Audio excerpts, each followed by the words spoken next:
Snapback Bets fam, what is up? It is a different look on the channel this week. It is not Tim talking fast cars or our four knuckleheads on staff arguing about offensive line rotations of the AFC North and X'd out picks or entering the wrong super contest. It is Masters week. It is golf. It is the start of spring. It's the first major. The Azaleas, Butler Cabin, Magnolia Lane, all the pageantry and tradition of Augusta National, plus all the cheap concessions and all of the content that comes with it. But that is not the purpose of this video. The purpose of this video is to go over the betting board. It is to go over how we're going to make money Thursday to Sunday, watching the Masters, falling asleep on the first 9 on Sunday, waking up to your golfer not in the lead anymore. I booked my flight for the BDGE Snapback Combine in the middle of the final round of the Masters, so not my smartest move as I give out my winner later. Hopefully whoever that is in contention and my flight is a sweaty one. But let's jump into it. Let's talk Masters, let's talk trends. Augusta National is the #1 most predictive golf course on the PGA Tour that they play year in and year out. Typically, if you've had success in the past at the Masters, you're going to have success again. I've got my notes here. I've got my laptop to go over some stats for you guys, try to make some money. So jump right in. The formula for winning, the trends that I think matter. There are a million trends. The debutante has never won. It's all about around the green. It's all about, there's a million things. So I distilled it down to stuff that I think matters. 5 of the last 6 years, the winner of the Masters has been 16-1 or lower, has a top 5 that year, has played at least 3 Masters before, and has contended in a major in the last 2 years. 11 of the last 12 winners have been under the age of 40. 12 straight winners have been ranked in the World Golf Ranking top 30. Now, with LIV, the World Golf Rankings have changed. We'll use data golf. So they factor LIV in, they factor field strength in, but we'll still look for a top 30 golfer in the world. 11 of the last 12 winners have finished in the top 30 in at least one of their 2 starts leading into Augusta. 11 of the last 12 winners have posted a top 6 in a major in one of the previous 2 seasons, and 8 of the last 11 have a top 12 in a stroke play event in the last 2 months. So putting that all together, we are looking for an elite golfer, top 30 in the world. We're looking for someone who has played well at Augusta, who plays well in majors, and who is entering, I'll say this a lot in this video, in form. So in form means how are they playing this season, off the tee, approach, around the green, and putting. Those are the key stats that everyone is going to talk about leading into this tournament. Now, one of the things that I think needs to get talked about leading into this week at the Masters is the weather. If you followed it all, Monday's practice round was rained out. They got over an inch of rain on the course. Now, Augusta National has what's called a sub-air system, that it is a sequence of pipes and vacuums underground at the course that can suck the moisture out of the ground. Now, that means that Augusta can set this course up however they want, as fast or as slow as they want, but with more rain in the forecast on Friday, rain on Monday, all the reports on the grounds are that this is a wet golf course right now, which means it's very hilly, it's very undulated, it's very arduous, as I used in a meeting this week that Jack thought was the word of the day that I found. It is a course that the golf ball is going to roll very far. When it is wetter, the golf ball rolls less. Controlling your spin is more important. And so I think the way that this course is set up because of the weather, we're looking for people who are going to drive the golf ball a very long ways because they're not going to get as much roll. Guys who play long irons really, really well. Guys who are good around the green because when you're hitting from farther away, you're having more shots that don't hold the green, so you're having to scramble up and down. And we're looking for guys who score on par 5s. Typically, the last 12 winners of Augusta have averaged 9 strokes under par on the par 5s in comparison to very challenging par 3s and very challenging par 4s. The recipe that you are looking for in order to win the Masters, you want someone who is good off the tee, who's good approach, who's good around the green. Putting is a little bit less of an important stat this week because of the size of the greens. There's a lot more lag putting. And so when you put all that together, I have gone and put all the stats that I can and ranked the entire field on a high level, their form this year, the long-term approach of driving the golf ball, their approach, their short game, this season's driving approach and short game stats, how you've played at the Masters, how you contend, how you play majors and hard golf courses, your history at the Masters, and your course comps. So the course comps to Augusta, I used Riviera and the Plantation course at Kapalua. They are both very comparable. They're both hilly, they're both long iron play, par 5, all that stuff that I've talked about. And so, as I break it down, I'm going to give you our top 10, a case for and a case against for each of those guys, some names that I think matter, and then some bets. So, without further ado, the number one player for Snapback this week is Scottie Scheffler. The case for, he's the best golfer in the world. He had a year last season that was comparable to Prime Tiger. He has the best history at Augusta. The case for Scottie Scheffler is very easy. The case against is a more challenging one. However, since 2002, no one has repeated as champion. Tiger Woods was the last one to do it. Scottie Scheffler has tried. He finished top 10, and it's actually one of the better ones. So, the case against Scottie Scheffler. Defending is very challenging. He had hand surgery around Christmas. He hasn't played as much this year. He has contended, but the stats haven't been as good as last year. I think when you add in the defending champion narrative, it's too much for Scottie Scheffler. Rory McIlroy is number 2. The case for Rory is simple. He's the best golfer in the world right now. He has won twice this year. He has contended at Houston 2 weeks ago, which is a comparable course to Augusta. The case against Rory McIlroy is very simple. The narrative around Rory is that the career Grand Slam puts an enormous amount of pressure on him every time he goes to Augusta, and I think that is true. I think he feels it. I think it gets talked about. I think it means almost too much in a way that I think he freaks himself out, and Augusta is too hard for him to win. Third golfer, Jon Rahm. The case for Jon Rahm. He has the second best Augusta history. He has won a green jacket. He has played 17 times in the last 9 months and been in the top 10 16 of those. He missed the cut once in Dubai on the European Tour. However, I am not a live golf guy.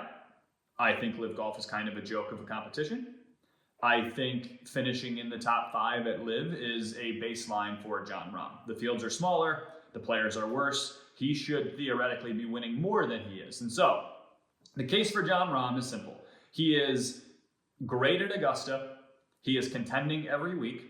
And he is still an elite golfer. The case against Jon Rahm is the approach numbers are below what he has typically been in the past, especially the year that he won the Masters. And I do think there is an element of live is a little bit less of a buildup. Now, I know Brooks competed at a Masters. I know Bryson won a major, but I still think there is a buildup on live that makes it more challenging for Jon Rahm to get the competitive reps he needs to win a major. Justin Thomas is 4th. The case for Justin Thomas, he's the second best approach player in the field this year. He is hitting his irons as well as he has in his career. He has contended this year with 2 second-place finishes, but the case against Justin Thomas, as we talked about, 11 of the last 12 winners have competed in a major. The last 2 years, Justin Thomas has had no contending appearances in a major. So, whatever it may be, if it's the driver gets erratic, the putter is a little wonky, he just hasn't competed in hard golf tournaments, and so I think that keeps us off there. Colin Morikawa is next. The case for Colin Morikawa is he is the best iron player in the field. He's the best approach player in the world by a wide margin this year. The distance off the tee is the case against. Colin Morikawa is an accurate driver of the golf ball. He is competitive on long golf courses when there's run out. We talked about the weather, but if it's going to be wet, I think it's going to be a challenge for Colin Morikawa to match the distance off the tee of a Rory, a Scottie, a Rahm, those guys. And so I think you can still make a case for Colin and the fact that he has lost strokes to the field on distance to the last 3 Masters, but he's finished 5th, tied for 10th, and tied for 3rd. So I won't admonish a Colin Morikawa pick. I think there's a strong case for more than a case against. Next one, Patrick Cantlay. My case for, no. My case against, he's cost me in the neighborhood of $10,000 in my life because all I do is bet Patrick Cantlay to win golf tournaments, and he doesn't do it. So, case for, I get it. You know, he is a contending player. He is a top 10 player in the world. The approach numbers are good this year. The case against is that he's a loser. So, take that for what it's worth, but I don't see it. Shane Lowry is next. I mean, I just pulled this up and I might go bet on Shane Lowry just looking at how the green shows on Data Golf for the approach numbers. I mean, Shane Lowry is hitting the cover off the ball. He's contending almost every week. He's played 6 events here in the last 10 weeks this season and been in the top 10 in 4 of them. He has a tied for 3rd in the 2022 Masters. The case against Shane Lowry, the putter is not great. The around the green game isn't great. But candidly, just looking at this, there's not a strong case against Shane Lowry this year in the Masters. Xander Schauffele. Next up, the guy who maybe had the quietest 2 major season in the history of sports. If someone had his level of accomplishment last year and got talked about this little, I think it would be the leading segment on First Take every week about LeBron's legacy. But Xander Schauffele's case 4, he won 2 majors last year. He's one of, when he's healthy, the best golfers in the world. The case against is the rib injury. He's only played 4 times this year. He hasn't contended. The putter's been bad.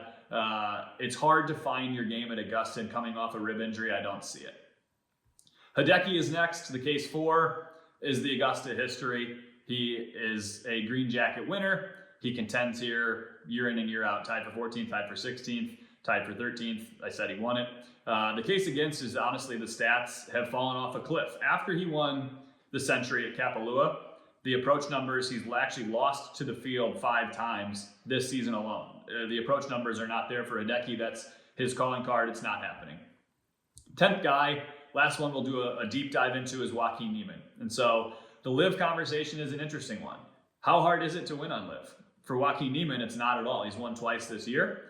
A few years ago, Joaquin Niemann went to Riviera, which is Tiger's tournament, the Genesis, and blitzed the field. I mean, he led from the second he got there to the second he left in one of the more dominating tournaments we've ever seen at the Genesis at that golf course.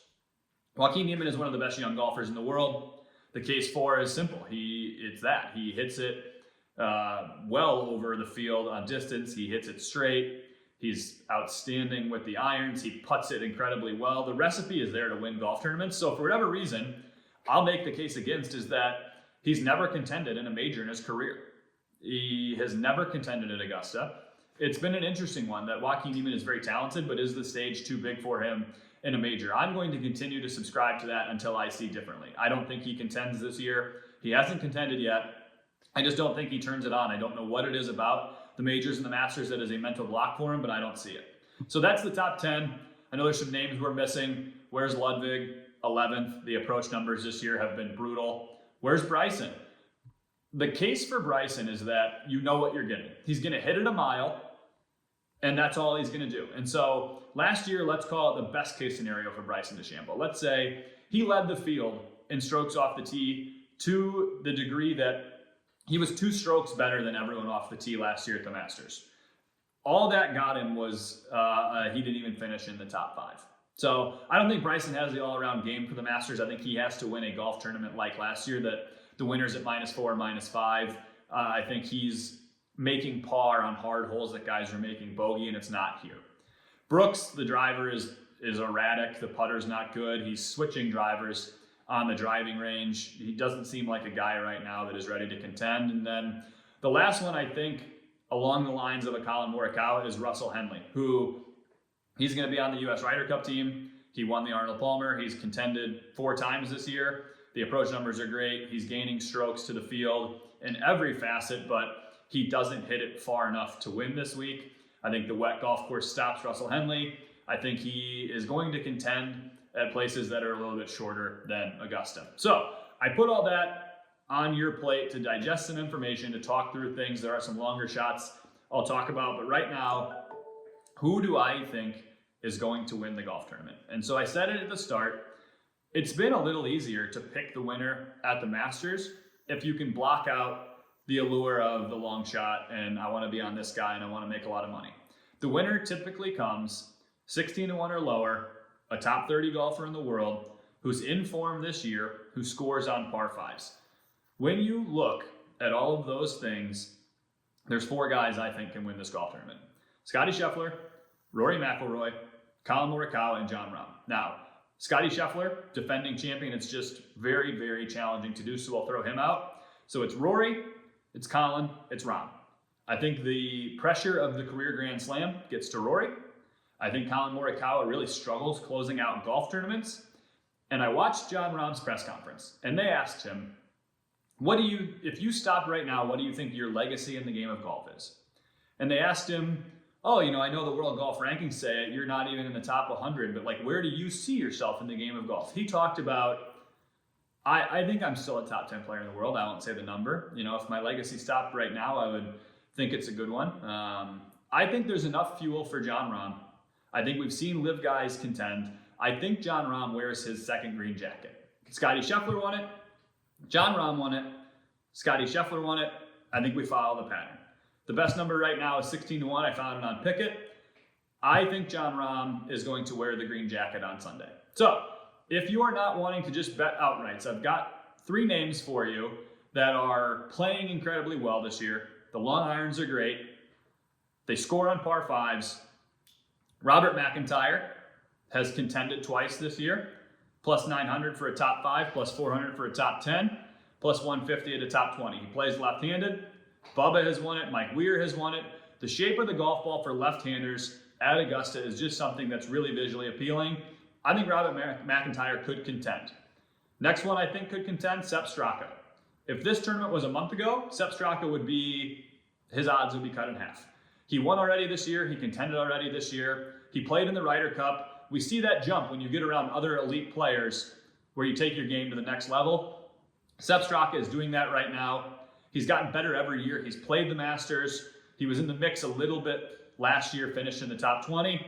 I've got Sepp Straka at top 5 at 12-1, top 10 at plus 550, top 20 at plus 210. And the last guy, Daniel Berger. In 2001, the U.S. dominated the Ryder Cup at Whistling Straits. Daniel Berger played twice with Brooks Koepka. So 4 years ago, Daniel Berger was a top 10 golfer in the world. He had a back injury that sidelined him for 2 full years. Prior to that back injury, we talked about Daniel Berger like a younger Jordan Spieth. Like he's going to win multiple majors. He's going to be on the Ryder Cup team. Well, Daniel Berger is quietly putting it together again. He finished in the top 3 at the Waste Management. He's gained strokes on approach every start this year. I think Daniel Berger is better right now than he's being priced because I think the back is healthy. And now he hasn't played well at the Masters. I understand. We've talked history. But I do think there is a part of Daniel Berger's game that is back to that 2001 level. We're going to take advantage of it. 17-1 at a top 5, plus 675 for a top 10, plus 260 for a top 20. Daniel Berger proves to everyone that he is still that elite level golfer. Lastly, those 3 with Minwoo Lee, par 5 scorer, great around the green, great putter, great driver of the golf ball. There's 96 players in this field. 11 are defending champions, amateurs, guys who have no chance. And then you've got more, 15-ish we'll call it, guys who are playing because they've been invited, guys who don't stand a chance. The top 50 make the cut at Augusta. That takes us down to 70 players. So you have to beat 20 guys to make the cut. Those 4, I think, are playing incredibly well this year. They fit the course. They can score on par 5s early. Thursday looks great. The worst weather is Friday afternoon. They're off the course, hopefully before the wind really picks up. Underdog has been nice enough to make a partner pack for us. Snapback branded. Minwoo, Straka, Bobby Mack, Daniel Berger, make the cut, 2.5 times your money. Use that going into the weekend. Here's your last tip. The winner of the Masters has been in the top 10 in the first round the last 10 years. The average margin they are behind is 3.8 strokes. So when these 4 make the cut after Saturday, pick the guy from the first round that was in the top 10 that you think's going to win. Throw it on him live. I'll be on a plane. I'll be sweating Jon Rahm. Hopefully he's wearing his second green jacket. Hopefully you guys make some money. Thank you for watching. Snapback Bets, fam. Peace.